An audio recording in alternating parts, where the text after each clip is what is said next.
Welcome back, everyone. The iPhone 13 has been out for a while, and the Samsung Galaxy S21 has been out for a long time as well. So let's go and do a full speed comparison. I've been talking about it a couple months ago, and now we can finally do it. So now that we have all the apps in the background cleared out, I will tell you some specs. The 13 has that Apple A15 Bionic chip inside of it with 4GB of RAM. The Galaxy S21 has that Qualcomm Snapdragon 888 chipset inside of it with 8GB of RAM. So definitely getting more RAM here, but that doesn't always mean iOS, Android, we guys already know this. So let's start loading these apps up. Let's do phone calls, 3, 2, 1. Kind of the same thing. They kind of look like they kind of glitched up the same way too. Let's do their cameras, 3, 2, 1. Kind of the same thing too. Now they both have night mode. So let's go and turn on night mode and use night mode here. Let's go and turn this on here. And let's just go take a photo, 3, 2, 1. And let's see how long it takes on both. So 3 seconds apparently on both. And we can kind of see how long it took. And it looked like with the Galaxy S21, it processed faster than here. So let's click on the photo. Pretty much the same thing, swiping through, pretty much the same vibe too. So definitely about the same speed when it comes down to night mode and the camera and everything. Let's load up their App Store, 3, 2, 1. I've noticed that with a lot of Android phones, they load up the app stores faster, which is very interesting. Scrolling through, definitely seems like a smoother experience on the iPhone. Even though you have a 120Hz panel here, I have noticed that it is a smoother experience still on iOS for their app store scrolling through, but you're definitely getting a faster experience on something like the Galaxy S21. That's definitely something I've been seeing over and over again.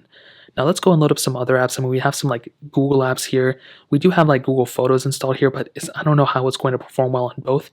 But we do have a bunch of these third-party applications we can start opening up.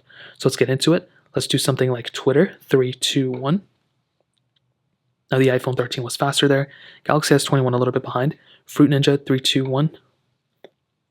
Now with some of these bigger games, I have been noticing that sometimes there's a little glitch, there's a little pop-up that happens.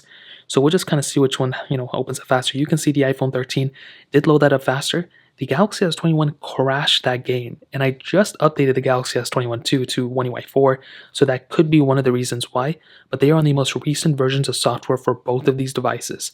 Now let's go open up Stack, 3, 2, 1. And pretty much the same thing. There's not that big of a difference. Let's go and hop out of this specific ad. Let's go and get into it. So let's just load into this one. Pretty much the same thing. I'm not really noticing that big of a difference here. So let's go and hop out of this specific game. Let's go and do Thank You, which I do not have here. Snake vs. Blocks, 3, 2, 1. And the Galaxy S21 was faster there. The iPhone 13 a little bit behind. Getting into some gameplay. I don't know if there's going to be that big of a difference here. And it's almost like the same thing. I don't really notice that big of a difference hopping out of here. Let's go and get into Netflix, which I also don't have here. Quizlet, 3, 2, 1. iPhone 13 a little bit faster here. Let's do Bofa, 3, 2, 1. Pop up here first. iPhone 13 a little bit after. Hopping out of here. Let's do Dropbox, which I also don't have. Let's do Temple Run 2, 3, 2, 1. Now, if anything, there was like a little tiny glitch from when I clicked here and when I clicked here. So, but we still crashed it on the Galaxy S21. Like I mentioned, they're both on their most official version of software right now. So that is a major problem for Samsung. They need to fix those issues. This is not on a beta here. So Samsung shouldn't have released software that can crash these apps. It's very unfortunate. My Pixel 6 was also experiencing kind of the same thing. Let's go and do something like, I guess, Real Racing 3, but we don't have it here. And we don't have a lot of these other applications either. We can try Instagram, but there's no point. Now, I do want to load up into their actual, full-on internet browsers, and I do want to load up some web pages. So let's just go to something like Samsung.com. So we'll load up Samsung here, and we'll just type in Samsung here as well. And we're going to make our way to their website. So 3, 2, 1, and we'll see how long it takes on both. I was going to, so even on an iPhone, the Samsung website loaded up faster, which is very interesting. Now, I do want to kind of zoom in and zoom out and see which one is kind of, slower and faster. I don't really get the vibe that one is slower or faster on either one. They both kind of look like the same thing. So that pretty much covers it up there. Now, we did have some apps, that are kind of similar on both. So they both have, like a calendar app, for example. So we can go and open up that app, 3, 2, 1. And a little bit of a difference. We're still on a pop-up here, which is a little bit of a difference, as you guys can see. We have clock apps on both, so let's load those up, 3, 2, 1. About the same thing. There really wasn't that big of a difference there either, which is what I was expecting. Let me go and close out of that specific game. I have their Photos app or Gallery app, 3, 2, 1. Almost the same thing too, so I didn't really notice that big of a difference there. We did end up having Facebook right here, but we don't have Facebook here. Let's go into their settings, 3, 2, 1. almost instantaneous on the Samsung side. And let's go into like something like the first one. Let's go into display brightness 321. I did kind of notice that it was a little bit slower on the Samsung side, just by a little bit, but nothing crazy.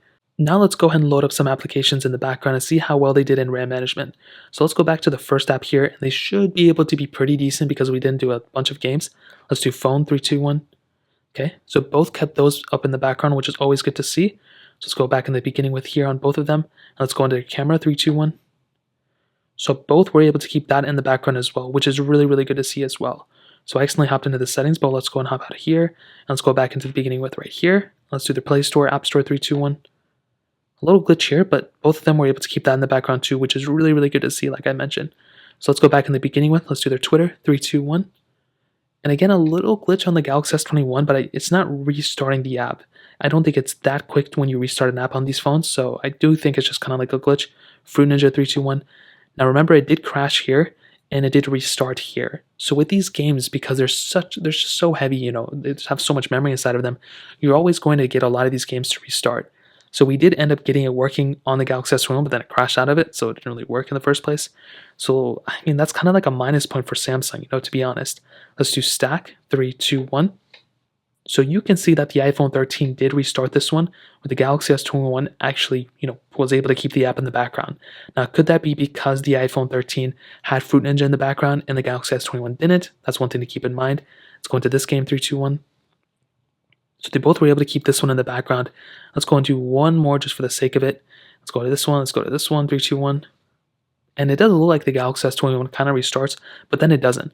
So I want to do one more just to kind of, verify everything. I want to do one more game. So we're going to go back into, not Temple Run 2 because it restarted here. Let's just go into Chrome 3, 2, 1. And it does look like the Galaxy S21 did restart there as well. So ultimately, I don't know how to break this one down. It seems like there's a lot of flip-flopping going on. Sometimes the iPhone 13 is faster, sometimes the Galaxy S21 is faster, sometimes the RAM on the iPhone 13 is better, and sometimes the RAM on the Galaxy S21 is better. So I don't know which one is definitively better. But what I will tell you is that from the looks of it, it does kind of look like one is a little bit better in terms of stability and one is a little bit better in terms of speed. It looks like the iPhone 13 was the more, I guess, I don't know, performance heavy, but it was more stable as a whole. The iPhone 13, I knew it was going to be able to open up the application. I knew it was going to get me from point A to point B, and a lot of the apps did not crash on the iPhone 13. RAM management was a little bit different, but on the Galaxy S21, it does look like this phone was focusing more on speed a lot of the time. So this one, faster phone, I would definitely say. But maybe not even that. There were times where this phone was slower than the iPhone 13. But one thing that stood out to me was the stability of the iPhone 13 and the speed of the Galaxy S21. The Galaxy S21 is not a stable phone on One UI 4, it doesn't seem like. This phone is crashing a bunch of apps, and I noticed this with my Pixel 6 II on Android 12. For some reason, these apps are just crashing like crazy, and I'm not a fan of that at all. I like having a stable phone, and with something like a Galaxy S21, you're really not going to be getting that crazy stable of a device right now. I mean, if you're on One UI 3, it may be different. But One UI 4, that wasn't the vibe I was getting. On the iPhone 13, on the other hand, it does look like this phone is going to be the more stable device, and if I were you, I'd probably end up getting this for the stability aspect. But the Galaxy S21 is still a very good phone, and you can't really go wrong with picking either one of these, in my opinion. So in terms of that, that pretty much covers it up. If you guys have any other questions or anything, let me know in the comment section below. Hit the like button, that would mean so much, but definitely hit that subscribe button. More importantly than everything else, I love every single one of you guys. Hopefully I'll catch you guys in the next video. Peace out till then.